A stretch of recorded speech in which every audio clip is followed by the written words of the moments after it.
Her father sits across from her, eating his dinner in silence. Rin glances up at him occasionally, careful to avoid being accused of staring. Something is different with him. He's never been particularly talkative after work, but something seems to hang over him now. He jabs at his meal aggressively, mutters to himself, as if responding to someone. Her mother acts as if nothing is wrong, asks Rin how her day was. It was good.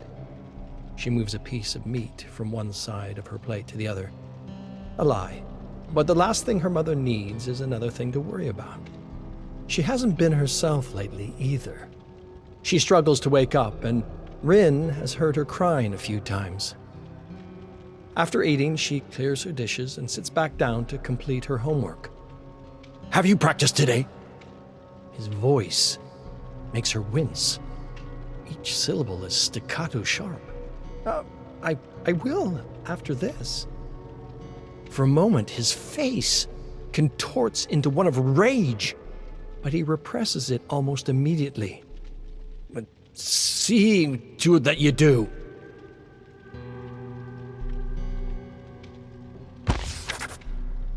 Rin sits on the wooden floor. The walls around her shift and warp. Rain falls on her head despite the ceiling above. A crash, like thunder or a car wreck, rings out from behind her. She whips her head around. There's now a door where there was once a wall, and standing in the doorframe, a figure with a sword. Rin leaps to her feet and begins to run.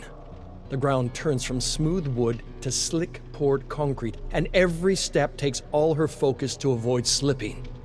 She hears a faint hissing above the sound of her footfalls. She glances over her shoulder. The figure is gaining on her. A gnarled root cracking through the concrete catches her toe, and Rin tumbles to the ground. Pain crackles through her elbows, her knees. She tries to crawl away, but a hand grabs her ankle, pulls her. She rolls to her back, throws up her hands in a feeble attempt to defend herself, looks up. Her father. It's definitely him, but it isn't. His face is twisted, contorted into a foul grin. He takes the sword and holds it up, just as she learned in her classes, preparing to deliver a killing blow. The hissing is overwhelming now. His mouth is moving, but she cannot hear words, only hissing. From the darkness behind him, she sees a great white form moving with terrifying speed. She tries to point to warn him. He just grins, sword over his head. It comes into view, and her arms fall. A snake. She tries to scream, but no sound comes out. She watches as the snake swallows her father whole, sword and all. Rin gasps for air as she awakens.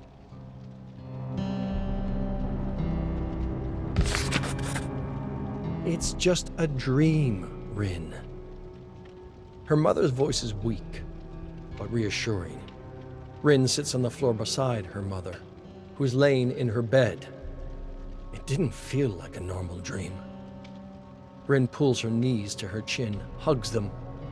She's never taken a day off school, but she slept so little last night that she feels like she might pass out on the bike ride there. Her mother sighs, partly exasperated, partly from the pain. I used to have nightmares too. Really? What were they about? Oh, lots of things. About your father losing his job, about losing you. Sometimes it's your body's way of telling you that you're under too much stress. What did you do to make them stop? Well, nothing. I suppose my brain accomplished what it needed to. Work through whatever was bothering it. Rin looks up at her mother, who is rolled over to face her. She smiles, despite clearly being in great pain just being on her side. Of course, the spider dreams never stopped. Spiders? Yes. Big, hairy spiders with big googly eyes dropping from the ceiling.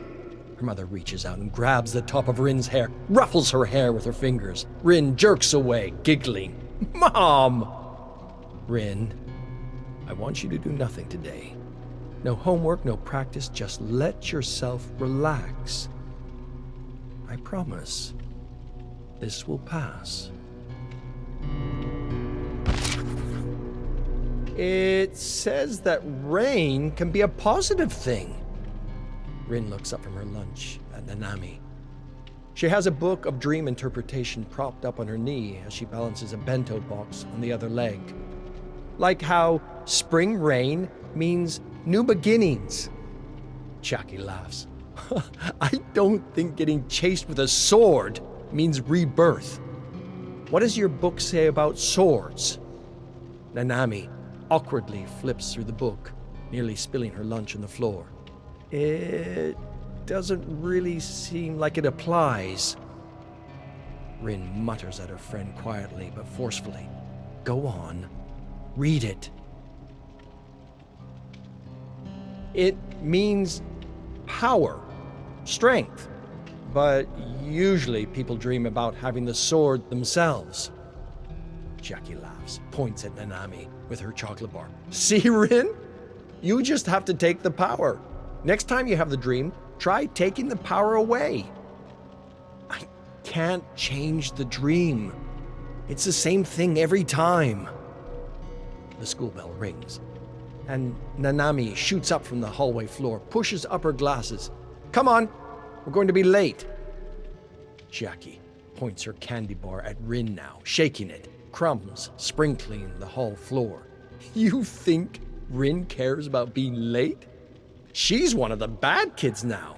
She's skipping school, aren't you, Rin? I was sick. Yeah, sure, sick.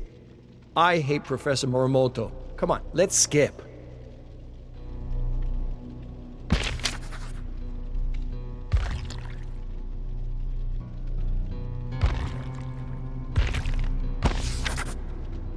Here she is again. The wooden floor, the rain falling from the ceiling, the crash behind her. She doesn't even turn around this time. She knows it's him. She rises to her feet and begins to run. It feels as though her entire body is made of jelly, like she's running underwater. She scans the ground intently for the root, sees it, attempts to leap over it. She can never dodge the root. It bends and whips into the air, grappling her, pulling her to the ground. That familiar pain radiates through her joints. She rolls to her back again, looks up at him, that grin again. She tries to shout at him over the crescendo of the snake's hiss. Why? As if to respond, his voice mouths words, but no sounds come out. And just as he attempts to strike a blow, the snake devours him whole again, and Rin wakes up. She checks the watch beside her bed. 3 a.m. She knows she isn't going to sleep anymore tonight. So she sits up, stares at the wall, and waits for the sun to rise.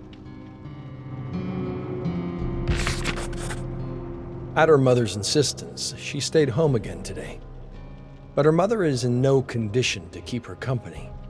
She needs her sleep. Rin instead pads around the house, looping between the kitchen, her bedroom, the living room. Can't decide what to do with her day. After the 5th or 6th time she looks in the fridge, she thinks of her father's office. Something overtakes her and she finds herself at his desk, looking over his papers. She checks her watch. Plenty of time before he gets home. She picks up a folder, flips through it. Nothing interesting. She carefully places it back where she found it. She rifles around in the desk, stops when she sees something hidden at the bottom. An old, leather-bound book. She picks it up, flips it open. The Yamaoka family. And the Yamaoka curse. She snaps the book closed and feels an unfamiliar anger bubble up within her. Why does he have this? And why is he hiding it? She closes the desk, makes sure nothing is out of place.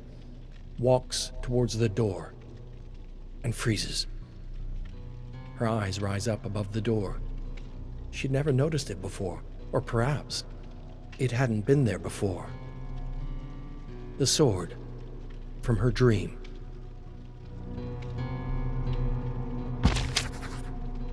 As the first patters of rain cool the top of her scalp, she realizes she's in the dream again.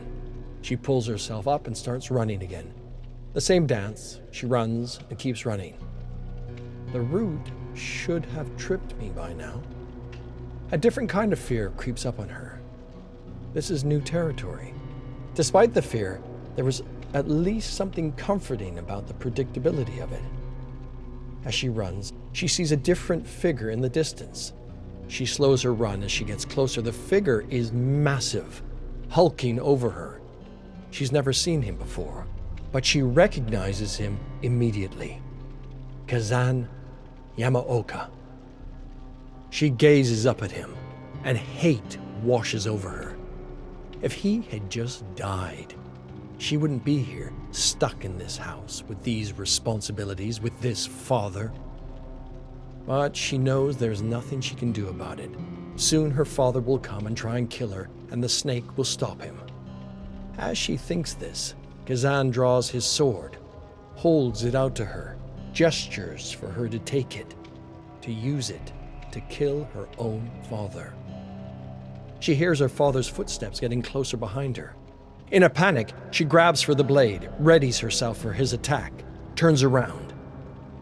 Her father is not alone. Behind her father stands another man, an older man, his eyes pleading for her to stop. She feels the hatred of Rin emanate from behind her, almost like a heat. So, this is Rin's father. The hissing comes back, and behind him, the snake again. She lowers her guard, waiting for it to strike, to swallow her father, to wake her up, to stare at the wall until sunrise, to drag herself through the motions, to watch her mother continue to decay in front of her eyes, to watch her father fall deeper into whatever it is wrong with him. The snake pauses, surveys the scene. This time, her father looks up at the snake too. All of them do. Something inside her tells her this is her moment. She raises her guard again and dashes forward, prepares to strike her father to end this cycle, and stops and drops the blade. And everything goes dark as she is swallowed whole.